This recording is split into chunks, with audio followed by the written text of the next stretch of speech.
तो चलिए इस वीडियो में बात करते हैं रेगुलर एक्सप्रेशन की। तो पाइथन में रेगुलर एक्सप्रेशन का क्या यूज है। तो रेगुलर एक्सप्रेशन जो होती है वो सीक्वेंस ऑफ कैरेक्टर्स होती है जिससे कि हम सर्च पैटर्न बनाते हैं, और इसी सर्च पैटर्न को हमें चेक करना होता है कि आखिर किसी स्ट्रिंग में ये सर्च पैटर्न मौजूद है कि नहीं है। तो इसके लिए हमें रेगुलर एक्सप्रेशन को बनाने आना चाहिए। तो इसी को इस लेक्चर में हम देखेंगे और ये भी देखेंगे किस तरीके से हम इसका यूज करते हैं। तो regular expression can be use to check if a string contains a specified search pattern.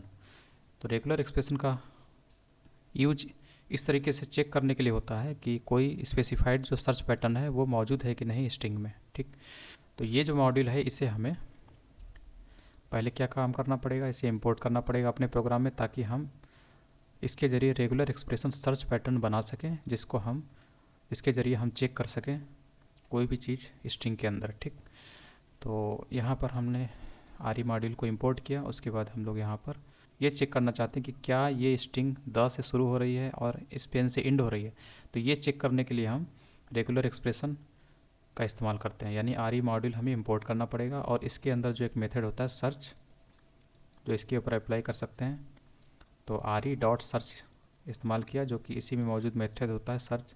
तो इसकी मदद से हम यहाँ पे रेगुलर एक्सप्रेशन लिखते हैं और ये उस स्ट्रिंग को बताता है जिसमें ये सर्च पैटर्न को खोजना है। सर्च पैटर्न का मतलब होता है कि ये जो स्ट्रिंग है ये द से शुरू होगी और स्पेन से एंड होगी, यही सर्च पैटर्न है जिसको इस डिफिनेशन में लिखा गया है। ठीक है, तो इसी को हमें सीखना पड़ेगा किस टाइप में ये लिखा जाता है, क्या तरीका होता है, ये शुरू में क्या, ये सिंबल क्या बता रहा है, लास्ट में सिंबल क्या बता रहा है, ये बीच में क्या बता रहा है। तो इनको हमें सीखना पड़ेगा। तो फिलहाल इसको एग्जाम्पल देख लेते हैं। तो यहाँ से देखिए आरी डॉट सर्च, इसके माध्यम से इस सर्च पैटर्न को इस स्ट्रिंग में खोजा जा रहा है। ठीक है, उसके बाद जो आउटपुट आता है वो इसमें स्टोर हो जाता है। ठीक है, उसके बाद यहाँ पे चेक हो रहा है इफ़ एक्स, यानी कि एक्स में अगर यस आ गया, ट्रू आ गया, तो यहाँ पर ये चेक करता है कि अगर ट्रू है, if true if S, then क्या होगा, इसको भी एग्जीक्यूट किया जाएगा। ठीक है, और यहाँ से आपको ट्रू मिला ही है क्योंकि आपको पता है द से शुरू हो रहा है ये स्ट्रिंग और स्पेन से एंड हो रही है। ठीक, तो यहाँ पे ट्रू तो हो ही गया, इसलिए ये एग्जीक्यूट कर जाएगा, ना कि एल्स वाला। तो ये एग्जीक्यूट करेगा, तो इसलिए आपको यहाँ पर S V have a match आपको यहाँ पे दिख रहा है। तो इसके बाद हम लोगों ने यहाँ पर ये अभी सर्च मेथड को पढ़ा था। इसके अलावा और भी कुछ फंक्शन है, जैसे फाइंड ऑल है, सर्च तो भी पढ़ा, स्प्लिट है, सब है। तो ये फाइंड ऑल क्या काम करता है, returns a list containing all matches. ठीक है, तो जितने भी मैच हुए हैं उन सभी की लिस्ट ये प्रोवाइड करता है। ठीक, तो ये मेथड है, इनको भी आप देख लीजिएगा। इसमें एक दो हम लोग देख लेंगे, एक तो देख ही लिया और भी आगे हम लोगों को मिलेंगे। मेन आपका यहाँ पर है जिसमें लोगों को दिक्कत होती है वो है मेटा कैरेक्टर्स के बारे में। मेटा कैरेक्टर्स और कैरेक्टर्स विद स्पेशल मीनिंग, इनकी स्पेशल मीनिंग होती है जिसको हम लोग यहाँ पे इस्तेमाल कर रहे थे ना। ये जो वर्ड है ना, ये जो लेटर है, स्पेशल कैरेक्टर्स, इन्हीं की बात की जा रही है, इनका क्या क्या मीनिंग है।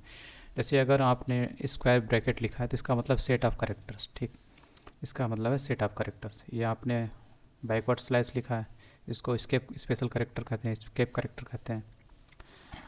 और इसके बाद आपने यहाँ पर डॉट लिखा है, यानी any character except new line, इनका ये मतलब होता है। जैसे ये लिखा तो स्टार्ट्स विथ, ठीक है, तो यहाँ पर द से स्टार्ट करना ना, तो उसके पहले हमें यही सिंबल लिखना पड़ा था। द से शुरू करना तो यहाँ पर ये स्टार्ट होता है, यानी कि ये इसका मतलब है कि द से शुरू होगा।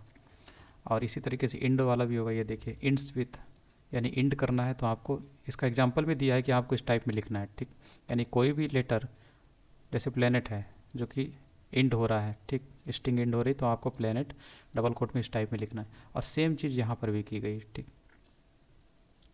Spain, string ends with Spain. ठीक, इसीलिए स्पेन के लास्ट में आपको ये लगा हुआ दिख रहा है। और यहाँ पर स्टार्ट्स विथ, यहाँ पर इस टाइप में दिख रहा है। ठीक है, तो दोनों स्ट्रिंग है और यहाँ पर भी आपको डबल कोट के अंदर ही दोनों दिख रहे हैं। ठीक, इसीलिए लगा हुआ। और उसका मतलब देखिए यहाँ क्या लिखा हुआ, एनी कैरेक्टर्स, एनी कैरेक्टर्स हो सकते हैं। ठीक है, यानी कि ये लगा हुआ है ना, इसका मतलब है कि दा के बाद कितने भी कैरेक्टर आ सकते हैं, कोई दिक्कत नहीं है। इसीलिए दा के बाद आ भी रहे हैं, आपको दिख रहा है यहाँ पे, ये देखिए, इस ये कैरेक्टर हुआ, आर हुआ, ए हुआ, ये सब कैरेक्टर अलाउ हैं। ठीक, तभी तो ये पता करेगा। ये जो डॉट का मतलब यही होता है कि any characters will be allowed after this the word. ठीक, और उसके बाद ये है जीरो और मोर अकेरेंसेस। ठीक है, जीरो और मोर अकेरेंसेस है। तो इन सभी को हम वन बाय वन देखने की कोशिश करेंगे। तो ये इम्पॉर्टेंट होता है, इसलिए इसको देखना ज़रूरी है।